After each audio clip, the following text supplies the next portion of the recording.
Kerala Blasters ആരാധകർ ഇന്ന് വലിയ പ്രതീക്ഷയോടെ നോക്കുന്ന ഒരു മനുഷ്യനുണ്ട്, ആഷ്ലി വെസ്റ്റ്വുഡ്.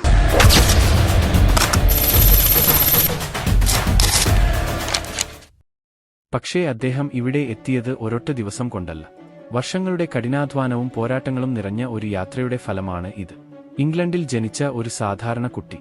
ഫുട്ബോളിനോടുള്ള വലിയ ഇഷ്ടം മാത്രമായിരുന്നു അദ്ദേഹത്തിന്റെ സമ്പത്ത്. മറ്റു കുട്ടികളെപ്പോലെ അദ്ദേഹം സ്വപ്നം കണ്ടു, ഒരു ദിവസം ഫുട്ബോൾ ലോകത്ത് തന്റെ പേര് എഴുതണമെന്ന്. കാലം കടന്നു. അദ്ദേഹം പ്രൊഫഷണൽ ഫുട്ബോൾ കളിക്കാരനായി. നിരവധി മത്സരങ്ങൾ കളിച്ചു. പക്ഷേ ലോകം മുഴുവൻ അറിയുന്ന സൂപ്പർ സ്റ്റാർ ആയില്ല. വലിയ ക്ലബ്ബുകളിൽ കളിച്ചില്ല. വലിയ ട്രാൻസ്ഫർ തുകയ്ക്ക് വാർത്തകളിൽ ഇടം നേടിയില്ല. എന്നാൽ ഒരു കാര്യം മാത്രം അദ്ദേഹം ഒരിക്കലും നിർത്തിയില്ല: കഠിനാധ്വാനം. ഓരോ ദിവസവും കൂടുതൽ മെച്ചപ്പെടാനുള്ള ശ്രമം. അതായിരുന്നു അദ്ദേഹത്തിന്റെ ശക്തി. കളിക്കാരന്റെ ജീവിതം അവസാനിച്ചപ്പോൾ പലരും കരുതിയത് അദ്ദേഹത്തിന്റെ ഫുട്ബോൾ കഥയും അവസാനിച്ചുവെന്നാണ്. പക്ഷേ യഥാർത്ഥ കഥ അപ്പോഴാണ് തുടങ്ങിയത്. കോച്ചായി മാറാനുള്ള തീരുമാനമായിരുന്നു അത്. ഒരു പുതിയ യാത്ര, ഒരു പുതിയ സ്വപ്നം, ഒരു പുതിയ ലക്ഷ്യം: ലോകത്തിലെ മികച്ച ടീമുകളെ പരിശീലിപ്പിക്കുക. ആ സ്വപ്നം പിന്തുടർന്നാണ് അദ്ദേഹം ഇന്ത്യയിലെത്തിയത്. അന്ന് ഇന്ത്യൻ ഫുട്ബോൾ ഇന്നത്തെ പോലെ ശ്രദ്ധ നേടുന്ന കാലമല്ലായിരുന്നു. പക്ഷേ ആഷ്ലി വെസ്റ്റ്വുഡ് അതൊരു അവസരമായി കണ്ടു. 2013 അദ്ദേഹം ബംഗളൂരു എഫ്സിയുടെ ആദ്യ പരിശീലകനായി ചുമതലയേറ്റു. പുതിയ ക്ലബ്, പുതിയ രാജ്യം, പുതിയ സംസ്കാരം, എല്ലാം പുതിയതായിരുന്നു. പലർക്കും സംശയമുണ്ടായിരുന്നു, ഈ ഇംഗ്ലീഷ് കോച്ചിന് ഇന്ത്യയിൽ വിജയിക്കാനാകുമോ? പക്ഷേ വെസ്റ്റ്വുഡ് മറുപടി പറഞ്ഞത് വാക്കുകളിലൂടെയല്ല, മൈതാനത്തിലൂടെയായിരുന്നു. അദ്ദേഹം ഒരു പോരാളികളുടെ സംഘത്തെ സൃഷ്ടിച്ചു. ഒരിക്കലും തോൽവി സമ്മതിക്കാത്ത ഒരു ടീം. ഓരോ മത്സരത്തിലും അവസാന നിമിഷം വരെ പോരാടുന്ന ഒരു ടീം. അങ്ങനെ ബംഗളൂരു എഫ്സി ഇന്ത്യൻ ഫുട്ബോളിലെ ശക്തരായ ക്ലബ്ബുകളിൽ ഒന്നായി മാറി.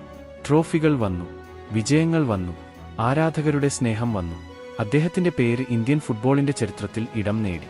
പക്ഷേ വിജയത്തിൽ തൃപ്തിപ്പെടുന്ന ആളായിരുന്നില്ല വെസ്റ്റ്വുഡ്. അദ്ദേഹം വീണ്ടും പുതിയ വെല്ലുവിളികൾ തേടി. വിവിധ രാജ്യങ്ങളിൽ പരിശീലകനായി പ്രവർത്തിച്ചു. വ്യത്യസ്ത സാഹചര്യങ്ങളിൽ ജോലി ചെയ്തു. ചിലപ്പോൾ വിജയം ലഭിച്ചു, ചിലപ്പോൾ പരാജയവും നേരിട്ടു. എന്നാൽ ഓരോ അനുഭവവും അദ്ദേഹത്തെ കൂടുതൽ ശക്തനാക്കി, കൂടുതൽ പരിചയസമ്പന്നനാക്കി. ഇന്ന് അദ്ദേഹം കേരള ബ്ലാസ്റ്റേഴ്സിന്റെ പരിശീലകനായി എത്തുമ്പോൾ അദ്ദേഹം ഒരു കോച്ച് മാത്രമല്ല, വർഷങ്ങളുടെ അനുഭവം കൊണ്ടുവരുന്ന ഒരു നേതാവാണ്. കാരണം കേരള ബ്ലാസ്റ്റേഴ്സ് ഒരു സാധാരണ ക്ലബ്ബല്ല. ഇന്ത്യയിലെ ഏറ്റവും വികാരഭരിതമായ ആരാധക സമൂഹമുള്ള ക്ലബ്ബാണ്. ഓരോ മത്സരവും ഒരു ആഘോഷമാണ്. ഓരോ വിജയവും ഒരു ഉത്സവമാണ്. ഓരോ പരാജയവും ആരാധകരുടെ ഹൃദയത്തെ വേദനിപ്പിക്കുന്നതാണ്. അത്തരമൊരു ക്ലബിന്റെ ഉത്തരവാദിത്വം ഏറ്റെടുക്കാൻ ധൈര്യം വേണം. ആ ധൈര്യം വെസ്റ്റ്വുഡിനുണ്ട്. കാരണം ജീവിതത്തിൽ ഇതിനേക്കാൾ വലിയ വെല്ലുവിളികൾ അദ്ദേഹം നേരിട്ടിട്ടുണ്ട്. ഇപ്പോൾ ബ്ലാസ്റ്റേഴ്സ് ആരാധകർ കാത്തിരിക്കുകയാണ്. ഈ മനുഷ്യൻ ടീമിനെ മാറ്റാൻ കഴിയുമോ? ഈ മനുഷ്യൻ ട്രോഫി സ്വപ്നം യാഥാർത്ഥ്യമാക്കാൻ കഴിയുമോ? ഈ മനുഷ്യൻ ക്ലബിന്റെ ചരിത്രത്തിൽ തന്റെ പേര് എഴുതാൻ കഴിയുമോ? ആ ചോദ്യങ്ങളുടെ ഉത്തരമാണ് വരാനിരിക്കുന്ന സീസൺ. പക്ഷേ ഒരു കാര്യം ഉറപ്പാണ്: ആഷ്ലി വെസ്റ്റ്വുഡ് എവിടെ പോയാലും അദ്ദേഹം പോരാടും. അവസാനം വരെ പോരാടും. കാരണം അദ്ദേഹത്തിന്റെ ജീവിതം നമ്മെ പഠിപ്പിക്കുന്നത് ഒരു കാര്യമാണ്: വിജയം എന്നത് കഴിവ് മാത്രം കൊണ്ടല്ല ലഭിക്കുന്നത്. വിജയം ലഭിക്കുന്നത് വിശ്വാസം കൊണ്ടും കഠിനാധ്വാനം കൊണ്ടും ഒരിക്കലും കീഴടങ്ങാത്ത മനസ്സുകൊണ്ടുമാണ്. ഇപ്പോൾ ആ മനസ്സ് കേരള ബ്ലാസ്റ്റേഴ്സിനൊപ്പമാണ്. അതിനാൽ ആരാധകരുടെ പ്രതീക്ഷയും വലുതാണ്. ആഷ്ലി വെസ്റ്റ്വുഡ് കേരള ബ്ലാസ്റ്റേഴ്സിന്റെ പുതിയ കോച്ച് മാത്രമല്ല, ഒരുപക്ഷേ ക്ലബിന്റെ പുതിയ പ്രതീക്ഷ കൂടിയാണ്.